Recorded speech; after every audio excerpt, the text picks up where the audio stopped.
this whole Jesus guy. I never quite understood what the pull was. The fact that he is like the Messiah, he was supposed to bring world peace. Well, in my head, I'm like, well, he didn't do that. What happens when someone grows up surrounded by Christianity but can never quite connect with its central figure? When the foundation everyone expects you to build your faith on feels fundamentally wrong, where do you turn? Get ready to explore the unexpected spiritual journey of someone who had to reject what the world around her embraced to find what her soul was actually seeking. I understood God, higher power, totally within my stratosphere of understanding. I had one friend who was involved with her church and kind of tried to recruit me to come and do some like Bible study type stuff. And I was like, well, maybe this is what I was looking for. I was just looking for answers. I went to these Bible study classes. It really wasn't sitting. I mean, when we would do portions of the Old Testament, I was like, okay, I understand this. This is resonating. But then we would jump into the New Testament, and I did not like that everything was out of order. It was very disorienting. So we went to a Shabbat dinner at the Chabad in San Francisco, and I have never felt anything like that. It was like jolt went through my body. I felt so welcomed. It just felt right. Hi, I'm Menachem Learfield, and this is 0%, where we explore the outsized impact of the Jewish people. This season, we've been focusing on stories of Jews by choice, those who chose a Jewish way of life. And today, we're so honored to have with us Rachel Rose. Rachel, welcome to the show. Thank you so much for having me. I'm very excited for you to invite me on your show. Yeah. Well, thank you. I guess let's just get started. If I can just start with the hard questions, what is it about Judaism that drew you in? Oh man, that is like such a loaded question because there's so many things. I guess the short answer I tend to give at like the Shabbat table is I've always had my neshama, my soul has always been Jewish, and I just didn't know it. But I think hindsight's really 2020. There were so many like little things in my memory that like that have stuck with me, that have drawn me to Judaism. And I didn't realize it until I actually started looking back, and I was like, oh, Judaism. Okay. That's what I wanted. That's what I was interested in. First of all, I find it so fascinating. Yeah. I've learned so much this past year just interviewing people about these stories because I had so little background in conversion and talking to people of different faiths. I grew up as an Orthodox kid in a very, very Jewish community. And what drew me to start exploring stories of people who went through the conversion process is my grandfather was one of the probably converted more people than we want to say. He has the Guinness, World Book record. Guinness Book of World Records. Most people converted, but I don't know if that's true. But it was certainly something that he was very passionate about, was helping people find Judaism. And despite that, I really had no exposure to it. And I've heard this theme so many times repeating itself this past year, talking to people about their stories of how, they didn't find Judaism found them. And it was kind of like there all along. And I'd love to hear you mention, these certain things that as you went through your life, you felt this pull, and now in hindsight, you see it as Judaism. What were some of those things? So, I guess we can start from the very beginning. Compared to, I think, some people who find Judaism, I was coming from a relatively non-religious family. My family, we would do kind of the fair weather. We were fair weather Christians, if you will. We would go, Christmas Eve, kind of, maybe Easter, any excuse to have a big dinner and sit down was my family's okay, yeah, we'll celebrate the holiday for Christianity. I remember lighting the menorah when I was little because my mom grew up with a lot of Jewish friends. And she wanted us to learn about all of these different cultures and different religions because my mom kind of had Christianity forced on her as a child.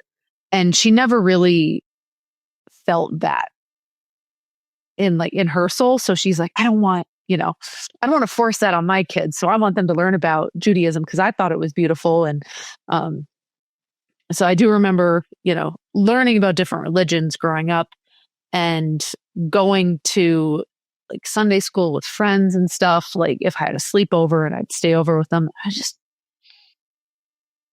just didn't quite get it. Like I understood God.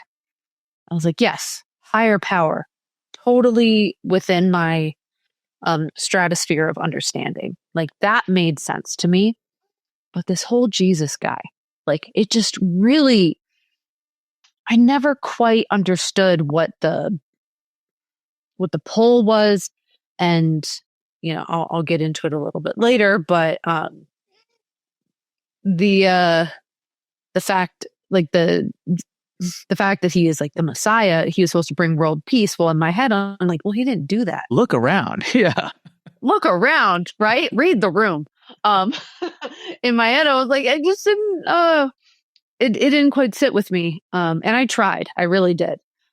Because I grew up in a community that was heavily Christian, heavily Mormon. And you grew up here in Colorado, right? I grew up here in Colorado, down the Highlands Ranch. I mean, there is a church on like every other corner, and a decent sized Mormon community as well. I mean, we would get the knocks on the door for sure. My mom actually put up, it wasn't a mezuzah, but she had put up some like kind of Jewish Judaica artwork on our door. And like we didn't get any Mormons knocking on our door anymore. It was very weird. I would think that would make you a bigger target. Right? I don't know. Okay. Well, call it Hashem at work. I don't know. But I think that was like the kind of general consensus of it. And then I always found, I mean, starting when I read The Diary of Anne Frank in 6th grade, I think that is when I really started learning about like the Jewish people as like a people versus like a religion. And there was something in my head that just kept saying like, I don't understand why these people were so targeted. And there was kind of a morbid curiosity there of like, because of the Jews, because of Judaism, all of these other religions kind of manifested out of it. Why are the Jews such a, marginalized and targeted group of people? It never made sense to me. So that kind of triggered me wanting to learn more throughout my middle school, high school, even college. But I didn't really grow up around any Jews. So like, I really couldn't ask any questions. And then when I finally got to college, my second round of college.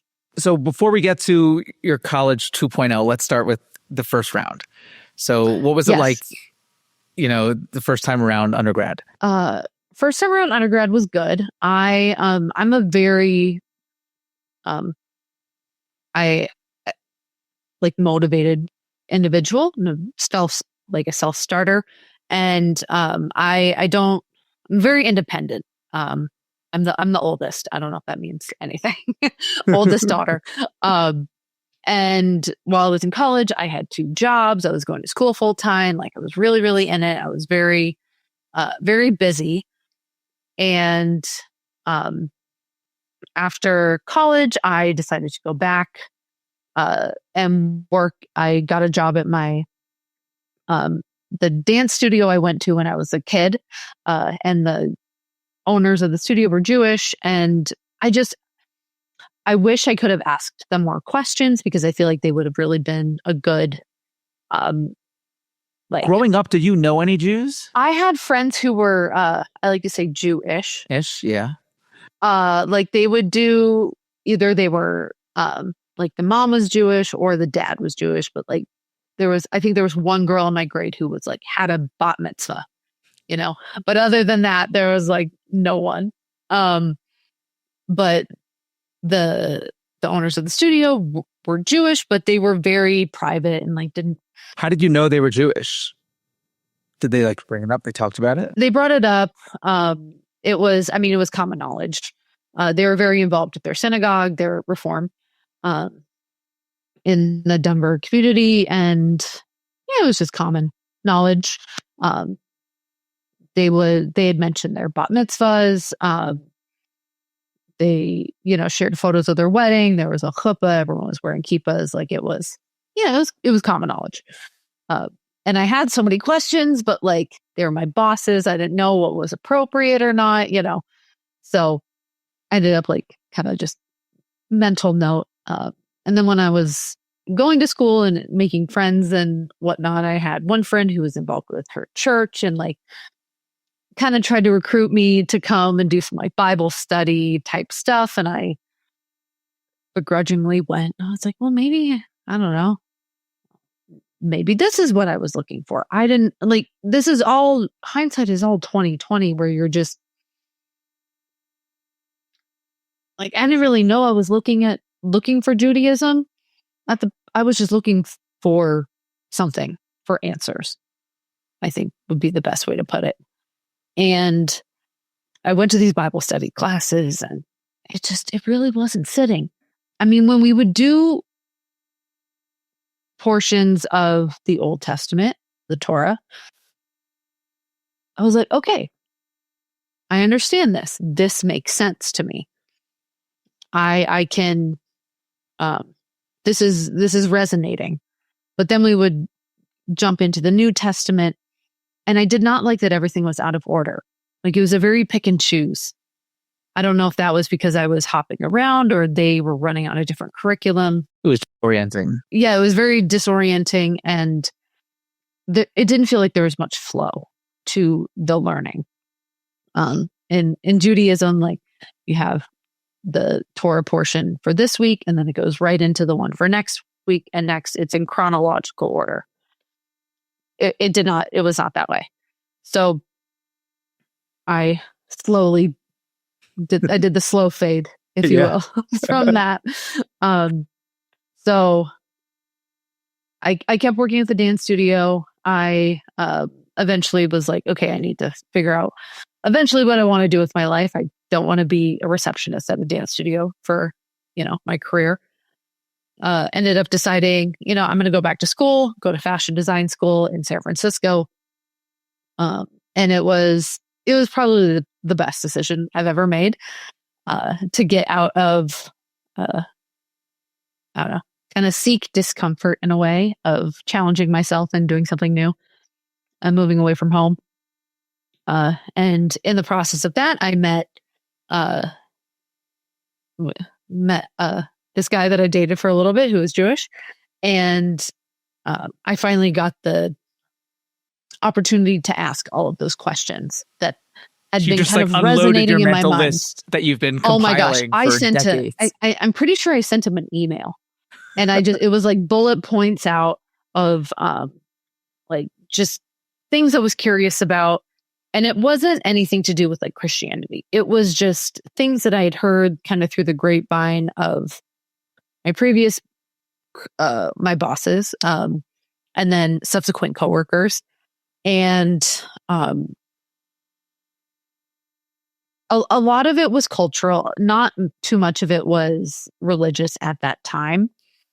I was just curious, and I knew that he was very, he had lived in Israel for a while, and I was just really curious because there's so much in the news, especially nowadays, about Israel and the kind of villainizing of it as a whole, and Zionism. So it was just a hodgepodge of questions, and he's like, "Well, let me take you to a Shabbat dinner, and we'll go from there." And I was like, "Okay." So we went to a Shabbat dinner at the Chabad in San Francisco, in the Mission. And I've never felt anything like that. It was like a jolt went through my body. It's so hard to explain. I felt so welcomed. It just felt right. If that makes any sense. Yeah, I totally hear that. And the challah doesn't hurt either, you know? The challah doesn't hurt. The wine doesn't hurt. The zimros, the songs do not hurt. The food certainly doesn't hurt. Oh my gosh, the food was amazing.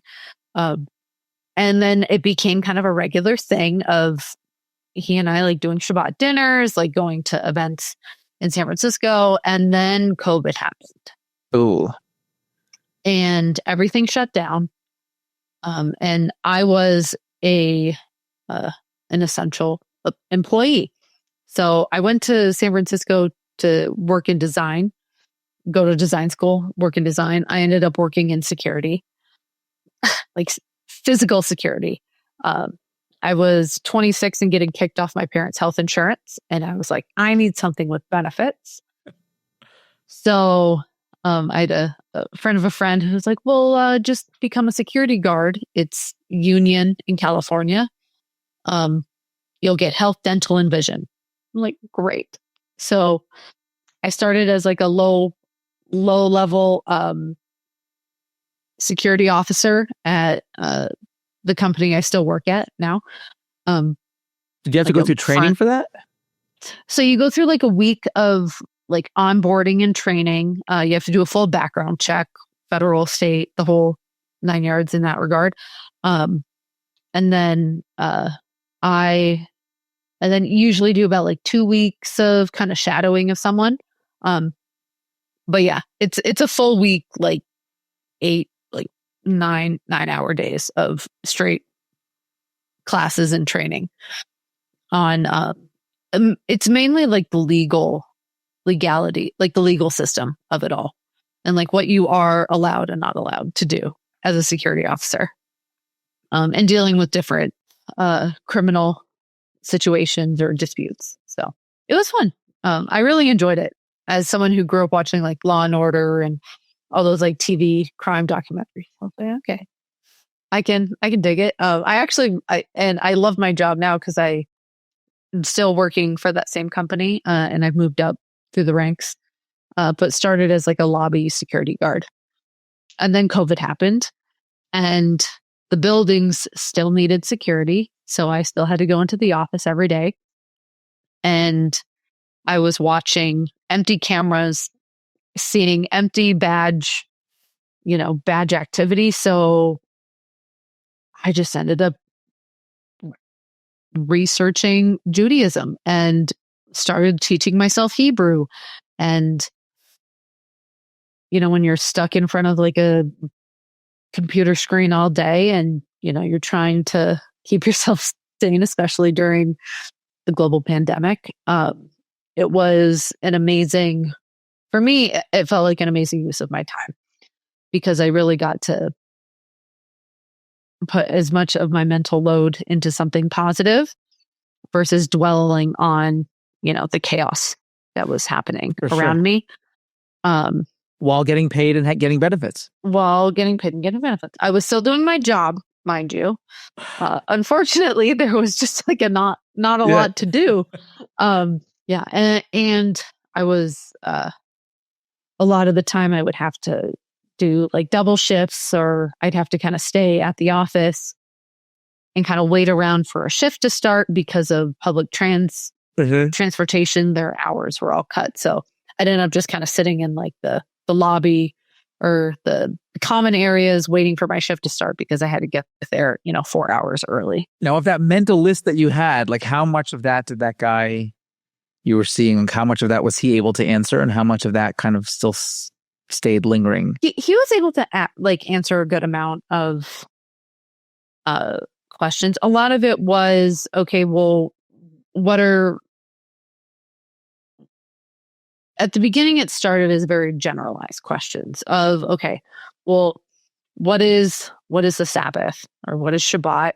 How is it celebrated? How do the candles come into play? And did he grow up observant? He grew up conservative. Okay. So they grew up doing like a lot of the traditions and stuff, but not, fully Shomer Shabbos, not fully kosher, but kosher style. he went to Hebrew school, the whole 9 yards in that regard. Had a bar mitzvah, yeah, all that. And then went and lived in Israel. Well, I think he was there for like 3 years. So a lot of my questions kind of stemmed from him living in Israel, because as I started working in a security job, like geopolitics started kind of coming more up on my internet searches and algorithms and all of that. So we ended up actually getting to go in 2022, which was amazing. But Wow. I guess it was a lot of questions that contradicted what I had heard about Christianity. It's like, okay, well, why do you not believe that Jesus was the Messiah or Mashiach?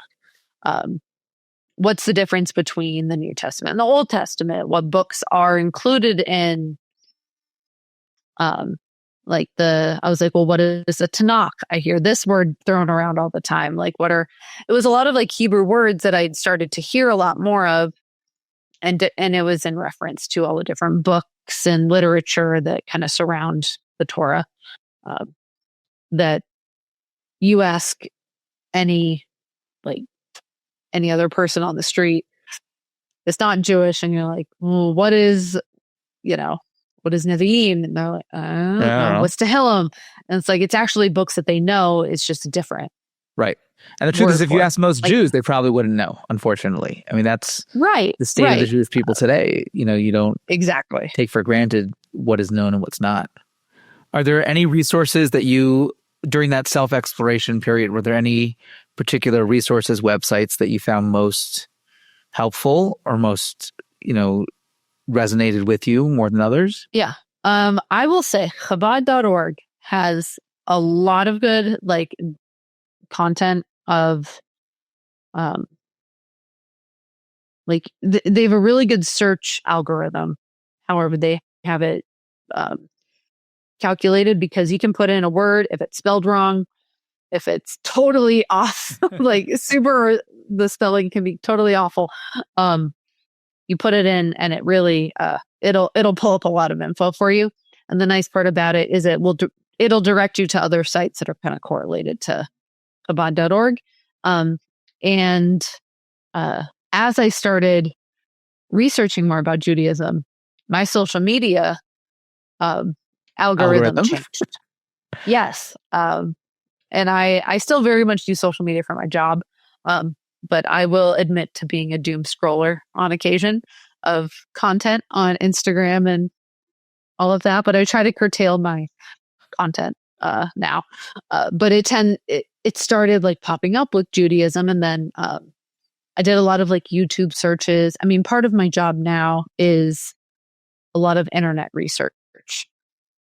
So as I was acquiring a bigger vocabulary of Jewish knowledge, I was able to put in more words into Google and search engines and kind of get info out. I have on my work computer, I have a tab. I usually use my work computer for my day-to-day stuff as well. Per my company's okay with it, by the way.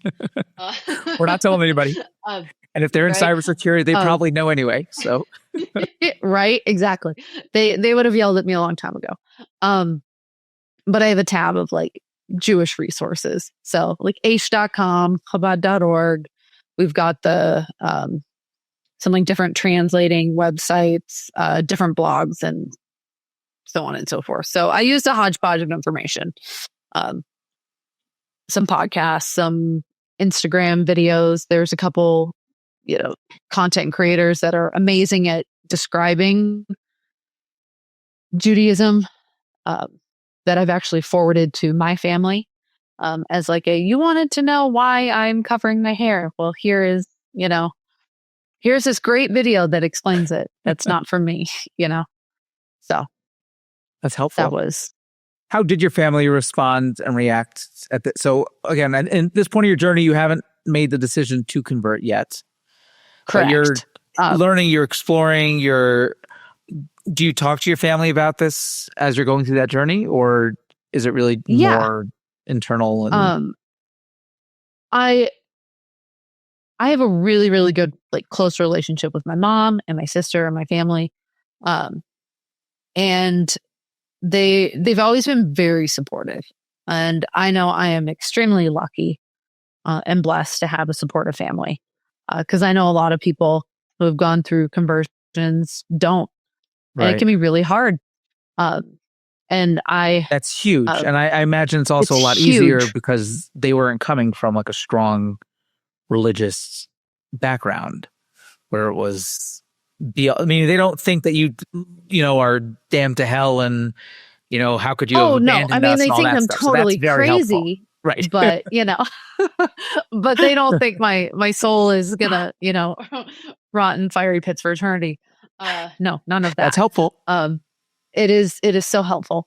But I told I confided in my mom that, I was seeing this guy who's Jewish, whatever. And I was like, oh, great. I've always said you should find a nice Jewish boy. I'm like, okay, thanks, Mom. So as I was like exploring and everything, I, had brought up like, well, I think I might consider converting. I don't know what that process looks like. This is still 2020. That was, and then coming up on the high holidays of 2020. So like Rosh Hashanah, Yom Kippur, Sukkot. I was like, okay, well, I know Yom Kippur is a big fast day. I've been doing my research. I was like, all right, I'm going to fast. That was the first year I fasted, was 2020. And I did surprisingly well. Was very proud of myself. And from that point on, I was like, okay, I think, and I had gone to services. And that was the first time I had like really gone to like a full service where it was 2020 holidays. And that was during COVID, right? So that was during COVID. Very different. At the I guess it depends where you were. I just like go back to the horror stories of trying to lead programming during COVID, where it was like, oh my gosh, outside it was yelling really to hard. 200 people who are socially distanced. Mm-hmm. And luckily, we were in a community that was a little bit smaller, so and they had outdoor. It was the Chabad in Oakland, so they had. By that time, we had moved to a new apartment where we weren't like right in the city anymore. So we were able to go to services in kind of a COVID-friendly setting, but like with the mechitza, the lady's really nice, helped me kind of follow along with the prayer book. What was that like for you? That was the first time you had seen a mechitza, right? And for those who aren't familiar, mechitza is a partition that separates men and women during prayer. Yeah. The mechitza, like we had been to the Chabad before, but I hadn't been to services. So I knew that men and women did not pray together, which it was actually really nice because there's something, I will say that any women's side of shul is like for the most part, every single time I've gone, everyone's been super helpful. And like, if you don't know what page you're on or anything like that, like you can ask and jump right in. And it's always very welcoming. And, there's a little bit of a sisterhood aspect to it, regardless of who you are.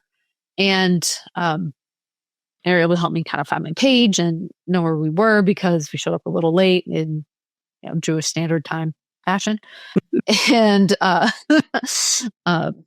and it was also really hot and we were walking, obviously. So that was my first time like fasting, going to full services. And after that experience, I was like, okay, I think this is something I want to do. I don't know what type of conversion I want to do because there are multiple different types of conversions you can do.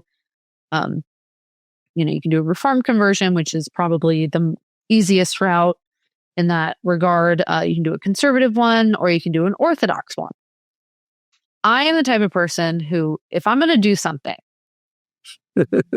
I'm all in or I'm not doing it. Like I'm either going 100%, 110 or 0. So as I was doing my research and talking with my then boyfriend, he's like, well, if you ever wanted to make Aliyah, if you ever wanted to become a citizen of Israel, You have to do an Orthodox conversion. That would be recognized by Israel. Was he pushing for that? Or did he not care at all? Was he pushing for a conversion at all? He was always talking about moving back and like living there full time. And initially I was like, oh, Middle East, that's kind of scary. I don't know. I don't know about that. And he said, like, you have to go, you have to experience it for yourself, and then you can make a decision. I was like, okay. So a couple of years go by. I'm still kind of in limbo of, I don't have roots down somewhere yet. I know at this point that a conversion takes a while. If you're going to do an Orthodox conversion, even a conservative conversion, Orthodox conversion, it's going to take at least a year. Because from my research, like, you can't, it's the total opposite of Christianity, of like trying to pull people in, of like, please come, have you heard the good news? And it's like, no. No. It's kind of like, are you sure? Really? Have you seen the news? Positive? Have you seen what's happening? Have you heard of, the last like 3,000 years of history of the Jewish people? And it was, I mean, there's a saying, it's like you have to ask a rabbi 3 times to convert, and they're going to tell you no the first 2 times, and if you come back the 3rd time, they know you're serious. And this was not some old wives' tale, but this actually happened to me, and I will get there. So I hadn't set down roots yet. I was still kind of researching what I wanted to do, and then finally was able to move back home to Denver. The guy I was seeing decided to go back to school, so and got into a school here in Denver. So I was like, yes, I get to come home. I'm so excited. And first thing we did when we got here was like, all right, we need to find a place for Shabbat. Like, we don't know what to do. And the Sarah Branskys at the University, University of Denver, Chabad was the closest Chabad to us. And we were like, okay, so we emailed, set it up that we'd be 2 people for dinner. And I mean, there was just something about walking into that house that I was like, I know that this place is going to be special to me. I didn't quite realize how special until a little bit after, but we started going to their house regularly for Shabbat. And then I started for Shabbat dinners on Friday. And then I started going on Saturday afternoons because Rabbi Yossi does like a Torah study after, at that point, he did not have a minyan on Saturday mornings. He did not have 10 men to do the full prayer service with on Saturday mornings. So he would do modified morning prayers or chakras. And then he would do like a Torah study. So he would go through the Torah and invite any of the students and people to come and learn with him. So I started going. I was interested. And I had to ask Rabbi Sarah Bransky 2 times and then a 3rd time about a conversion. Now, Chabad does not do conversions typically. So he was able to set me up with a local rabbi who could be like my sponsoring rabbi in an Orthodox conversion. Because by that point, I was like, I'm going to do this. Like, I'm either going all in or I'm not. But the kicker was I was still living with a guy that I was not married to. And in an Orthodox world, that's not kosher. That is not allowed. So we had to kind of finagle around that. But Rabbi Yossi was able to find like more of a modern Orthodox rabbi who would be willing to sponsor my conversion. And for all intents and purposes, what I thought would be like a completely kosher conversion that will be recognized by the powers that be, right? So the conversion process took about 1.5 years. But at that point, it had been about 2.5, 3 years of me going to services, doing Shabbat, learning about the holidays, learning Hebrew, not fully keeping kosher or fully keeping Shabbat, but like I was immersing myself into the Jewish community. Reform, conservative. I stopped like going home for Christian related holidays. My family did not particularly care one way or the other if I came home for Christmas or Easter or whatever. I would always work Christmas because I would get paid time and a half. Yeah. Yeah. And then I'd watch Fiddler on the Roof.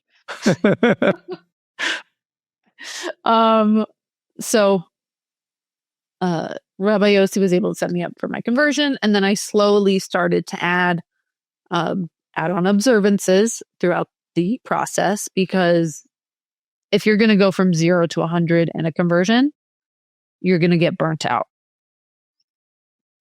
The first thing I did was I turned my phone off on Shabbat.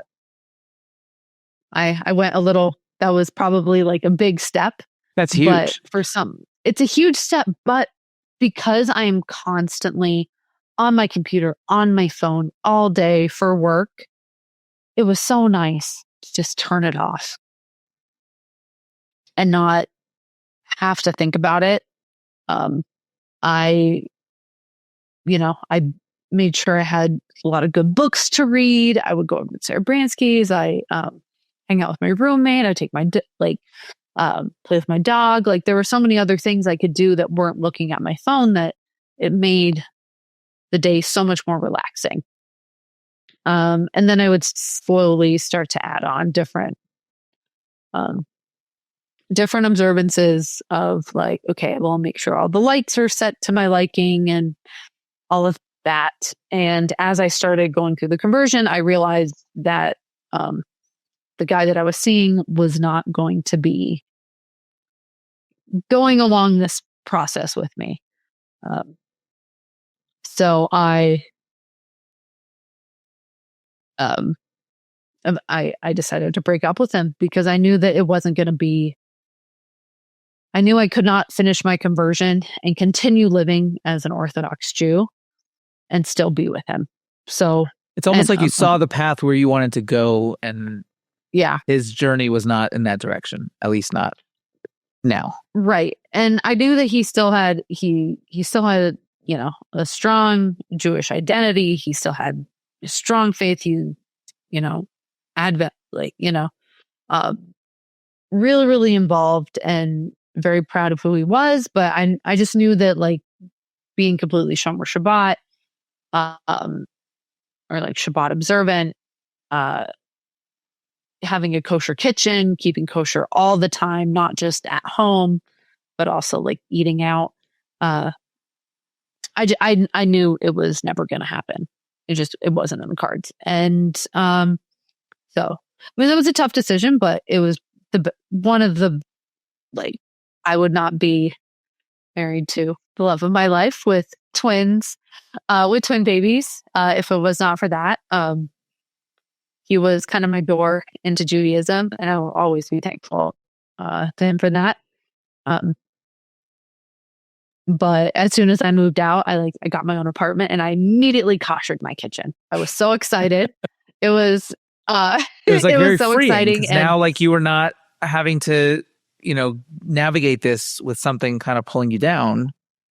You were able to, like there was a little bit of something holding me back. Like, well, I don't know if I can do it yet because, like, I don't think he'll go along with it, or what if he like messes up the kitchen, like after I've koshered it, whatever.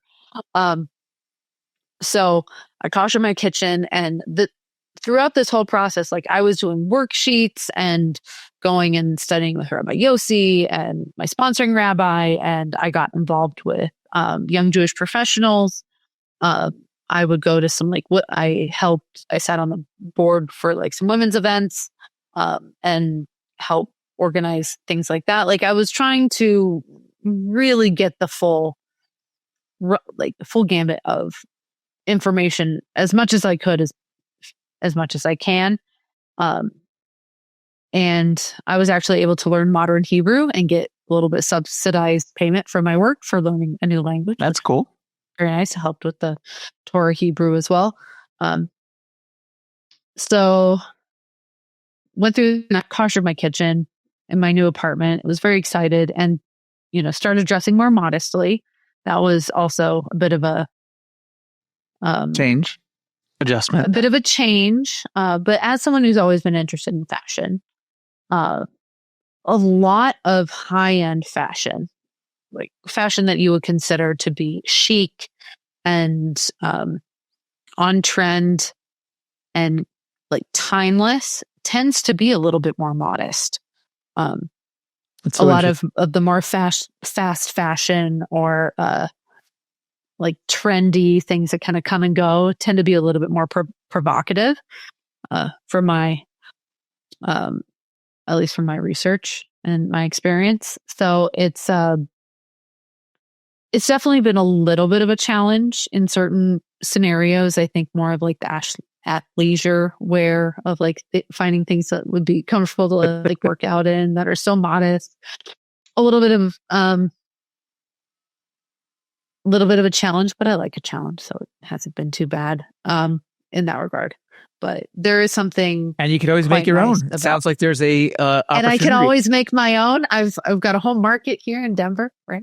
And sell it, all of that. So yeah, so incorporating modest wear, but it was a slow process. Like I didn't, jump right into like fully covering it, like throw out all my stuff. It was a process.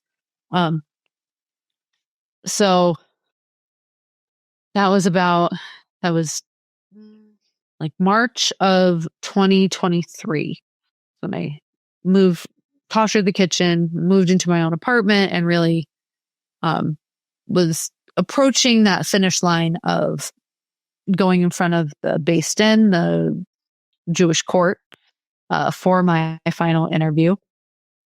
And for the last year and a half, I had been going to the Serabrantskys for Shabbat lunches and dinners, and that is where I met my now husband, Michael.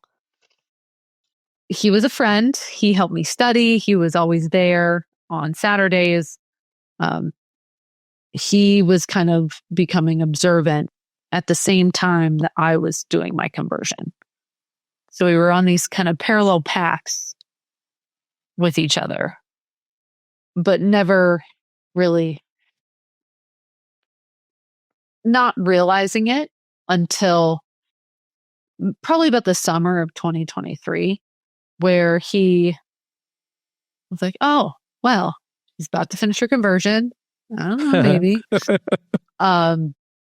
So much so that we asked about each other to the Serabrantskys on the same day, but at like different times of the day. It was really cute. We didn't realize it until way later that we'd asked each other on the same day, about each other on the same day.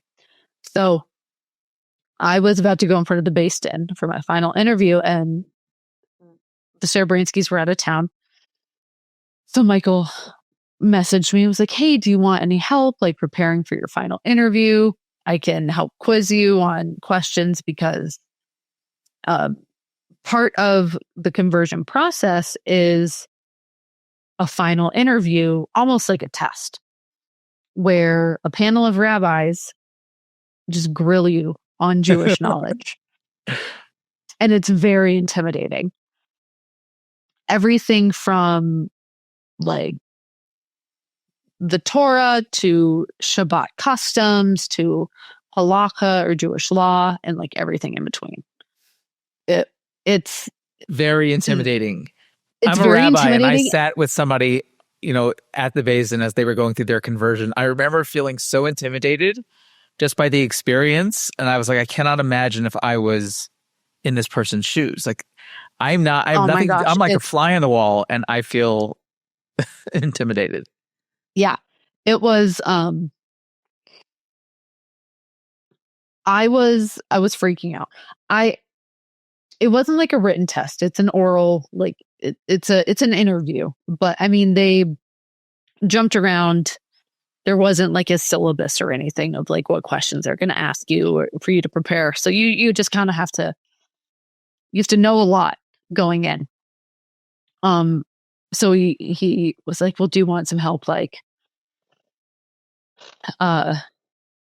reviewing. And I was like, yeah, I went on like Reddit and I typed in like Jewish conversion questions based in, and people had listed out like questions that they were asked. So I made this huge list, printed it off, and I met Michael I think I met him at like a Barnes and Noble. And he helped me kind of go through my list of questions. And this was like 2 days before I left to go for my interview. And was the base here in Colorado, or do you have to fly out somewhere else? So I actually had to travel for work, and it worked out that I was able to go in front of the base in Washington, D.C., because that's where a lot of the rabbis were on the East Coast. So it was a lot easier for them to get to D.C. than to get to Denver. So and I think one or two of them were based in D.C. So it was or in that like Maryland or Virginia. They were in that area. Somewhere there. So yeah. I was able to somewhere in that area. So I was able to make it all work out cohesively timeline wise. So went in front of based in, nailed my interview, rocked it, went to the mikvah, came out a Jew, or so I thought. Oh gosh. And it was very exciting. And then when I came back, Michael was like, okay, so now I could take you on the date if you're willing. Because he knew that I was going to start probably dating or shidduch dating, like going through the Orthodox version of dating. And he's like, he's like, well, I had to shoot my shot before it was too late. I mean, 2 dates in, I was like, okay, this is the man of my dreams. How could I date anyone else? But so I came back, went on a date with Michael, went on another date with Michael. Amazing. It was so great having like already kind of a friendship baseline there. And we were able to pick up from a really good place. And Orthodox dating is a very, very different ball game from the previous like 20, not 20 years of dating. I think it's like 15, 16 years of dating, or my version. But it was so nice. I actually got to know him as a person. We're both very similar in a lot of ways, but very different in a lot of ways. And we were able to really connect throughout that process. And I think 6 weeks into dating, he proposed. Wow. Yeah. His mom and his brother and his sister-in-law flew out. We went on a hike and we went up to... Did they think he was crazy? We were in Estes Park. Oh, yes. Both of our families think we're completely crazy. When I told my mom I was doing the Orthodox conversion. Man, I guess you knew each other before, but still. We had known each other for a year and a half. So, and that was like every Saturday, sitting at the Sarah Bransky's for multiple hours, just talking. And like we already had this wonderful foundation of friendship when we started dating, that it was that much easier to kind of jump into the Orthodox, the shidduch dating mentality of like dating for marriage. Like you're basically doing interviews of each other, right? At that point, and I mean, and we would talk on the phone a good amount as well. So, but it just came so natural. Like we had been friends for like decades, you know. or known each other for decades.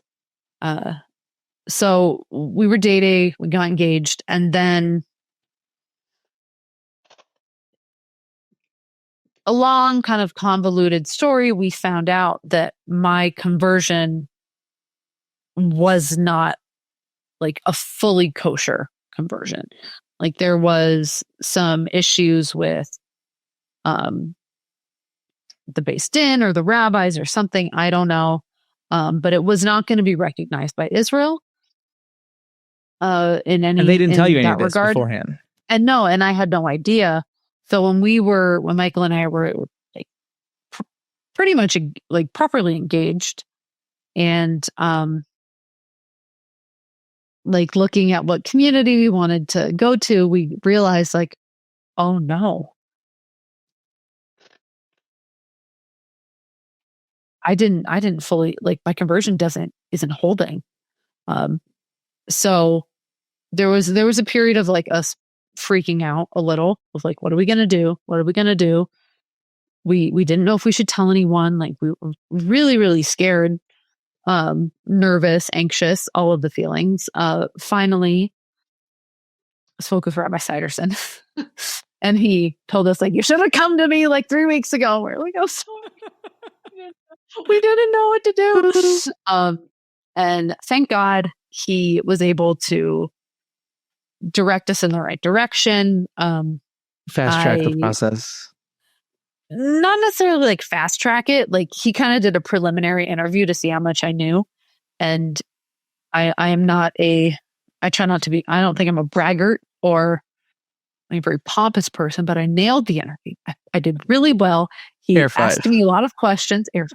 Asked me a lot of questions. I did, I answered every single one, like really, really well. And he's like, oh, okay, well, let's do some classes, let's round off some of the edges that you have. And let's get you in front of a proper Beis Din that will be recognized by the state of Israel, that will be recognized in any community you go to, right? So I had to do the whole interview process again. And what's going through your mind? I mean, that must have been so demoralizing to have gone through such a long, difficult process only to learn that it wasn't adequate. It wasn't.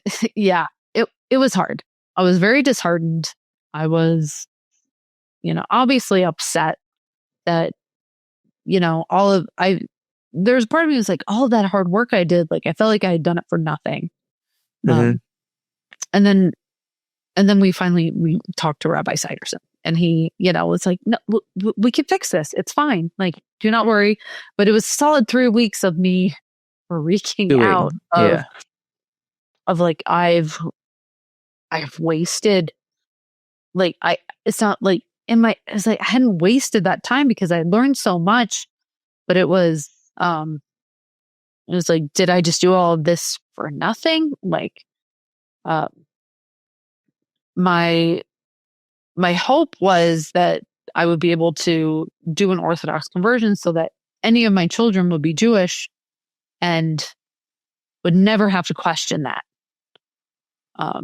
Because deep down, that was my biggest fear, was going through a conversion, thinking everything is on the up and up, and then having kids, and the kids going to school and then kids saying, oh, well, you're not really Jewish. Your mom's not Jewish. And for anyone listening, like, your mom holds the Jewish lineage, not your dad.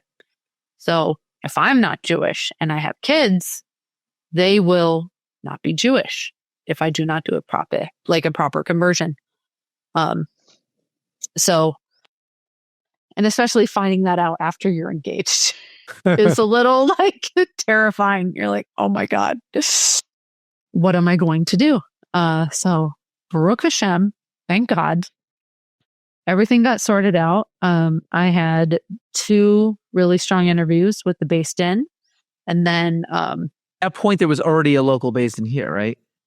Yeah, so it was with the Beis Din. There wasn't when you Denver. started the process. So no, right, I you don't were right in believe between so.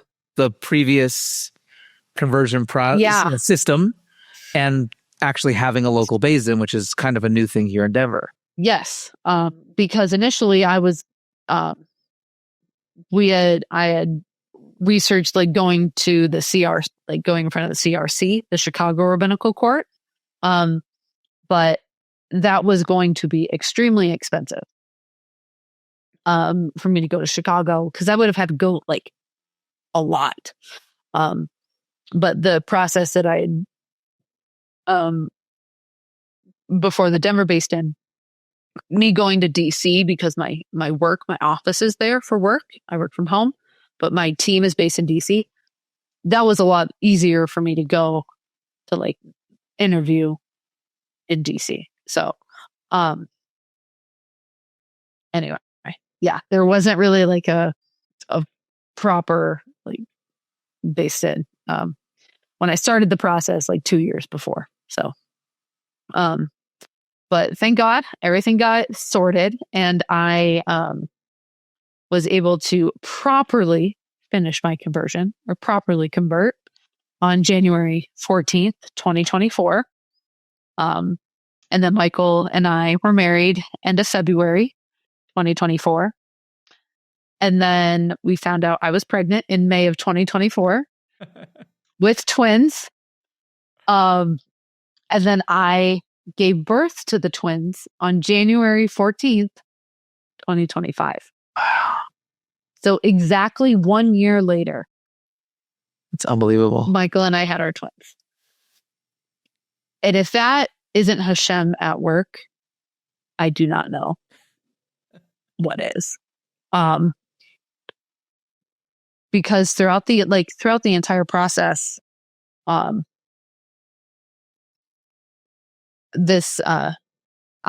always had a lot of anxiety about managing just the little things in my life, like just generalized anxiety, or a little bit of OCD here and there, of things not being a specific way. And during my conversion and learning about Judaism, and that God is he's in charge. There was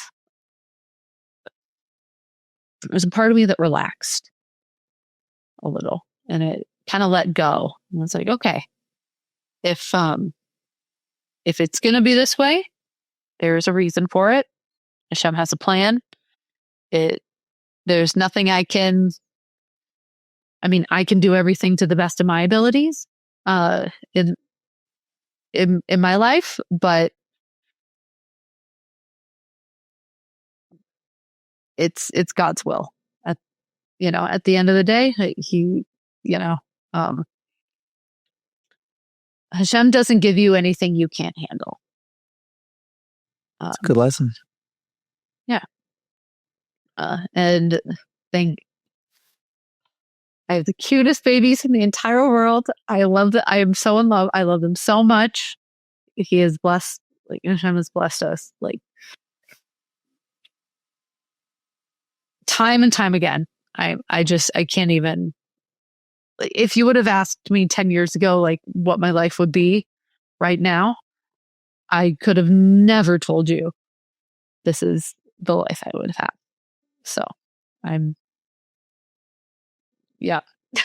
very blessed. I'm not a very like cheesy, sentimental person, but yeah. Yeah. And you're not just a biased mother. I will attest that you do have two of the most gorgeous babies I think I've ever seen. Thank you. Don't tell my children I said that. Thank you so much. But all of your children are gorgeous, by the way. They're wonderful and so cute, and just, you have a beautiful family.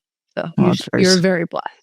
Yeah. Okay, before I let you go, I just want to know if, looking back now, after not just one but two conversions, and living as a Jew and experiencing Judaism, is there something about Judaism that you can't imagine you had been missing your whole life?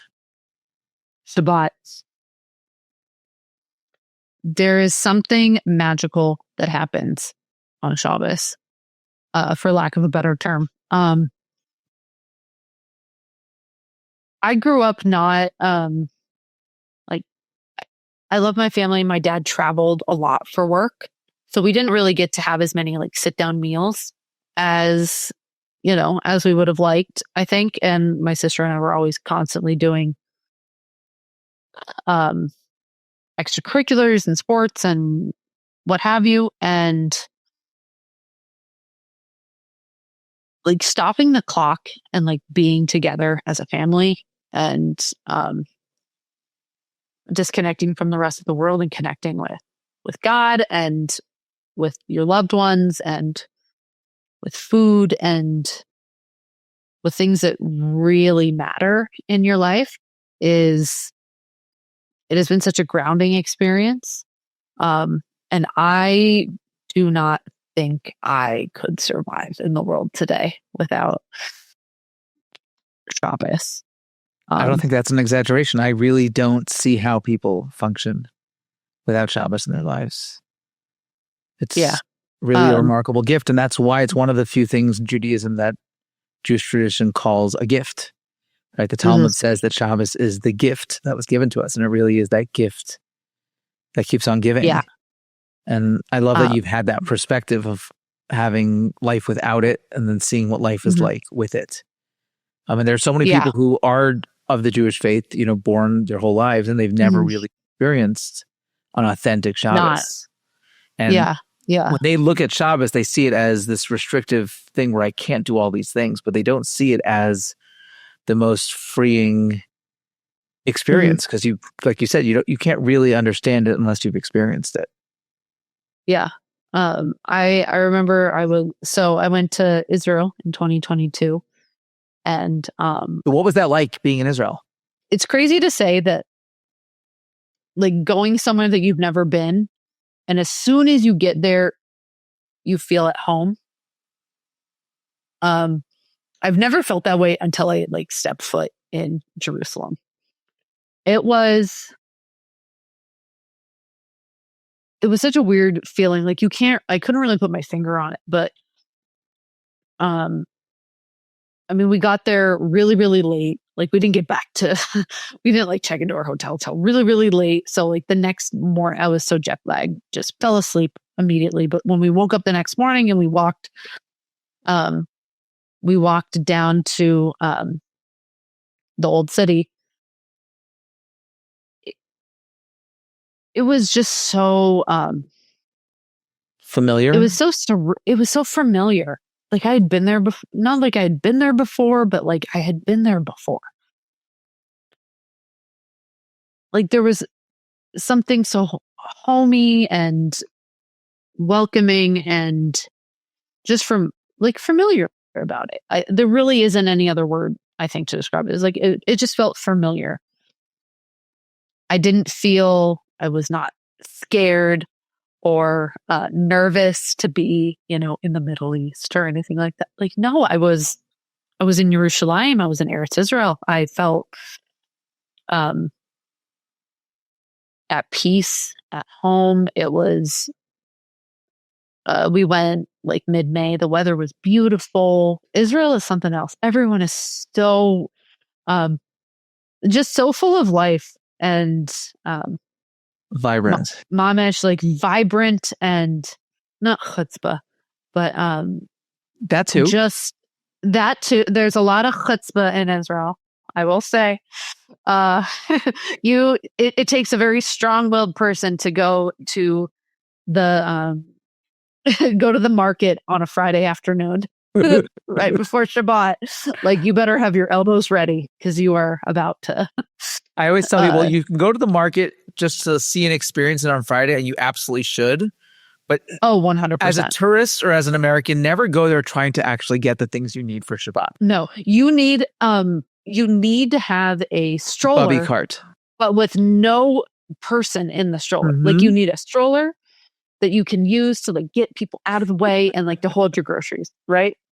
That is like, there was no kids in the strollers. They were all like on a hip or like walking, and the stroller was merely for the food. But everyone's just full of life, and there's this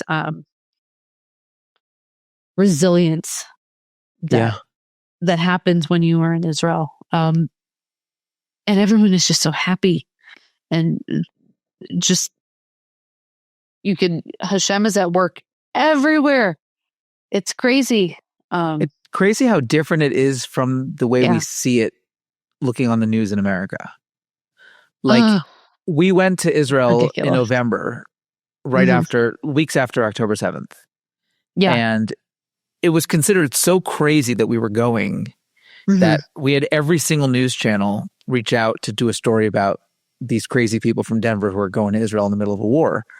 And I remember them asking me, they said, why, I don't remember if it actually made the news clip, but they said, why on earth would you go to the Middle East in the middle of a war? Like, aren't you afraid?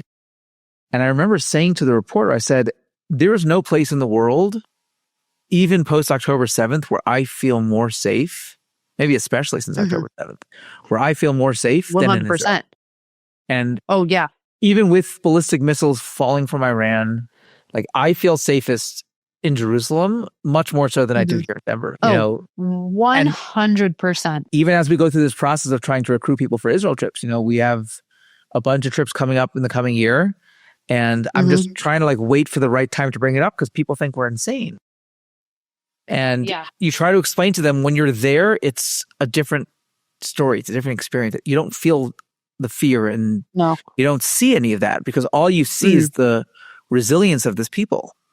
And if anything, this is the time to go. This is the time to see Israel at its best and its finest, and to see the Israeli people as the people you just described. People full of love and life and resilience and chutzpah. Yeah, and chutzpah. I mean, so my company, the company I work for, they acquired a Israeli company. We have an office now in Israel. And when everything started happening with Iran in the last few weeks, my company, obviously so, was, concerned about, our employees. And, I obviously, we wanted to, we made sure everyone was safe, everyone was counted for, our office was safe, all of that. But in the back of my head, I was like, they're Israelis. They're doing just fine. They're, I feel like we're freaking out more than they're freaking out. 100%. Yeah. But when I went to Jerusalem and I got to see the Western Wall, got to go to the hotel. It was a wonderful experience. I feel very lucky that I got to go when I did. And Baruch Hashem, there was no, international conflicts happening readily at that time. So didn't hear any sirens while I was there.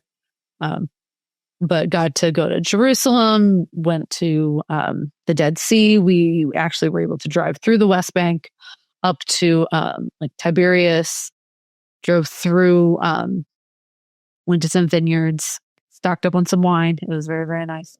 Went to Haifa, went to Tel Aviv. Experience. I joke that we went on I got to go on my own version of a birthright trip because I would never get to go on one. Really, I had aged out birthright by the time I started my conversion. So, but it was funny. We were following, not on purpose, but it just happened to be that we were kind of following the same birthright itinerary group. Oh, the actual group. The country. That's so funny.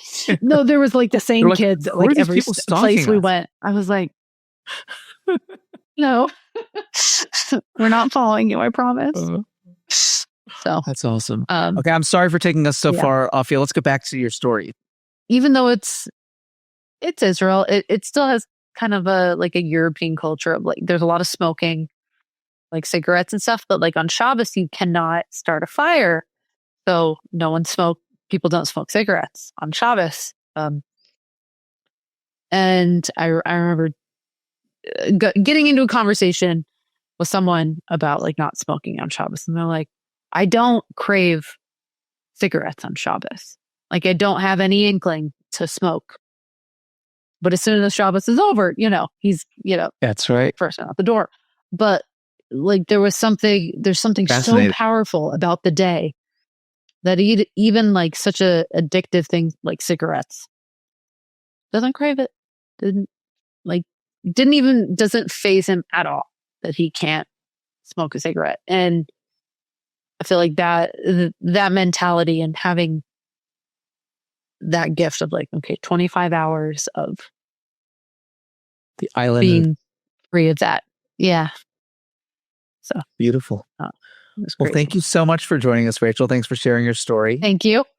Thank you for listening. And thank you all for joining us on that journey as well. If you have enjoyed this episode, don't forget to subscribe so you don't miss another episode. You can find all those podcasts at our website, jydenver.com/podcasts, and it will also be in the show notes as well.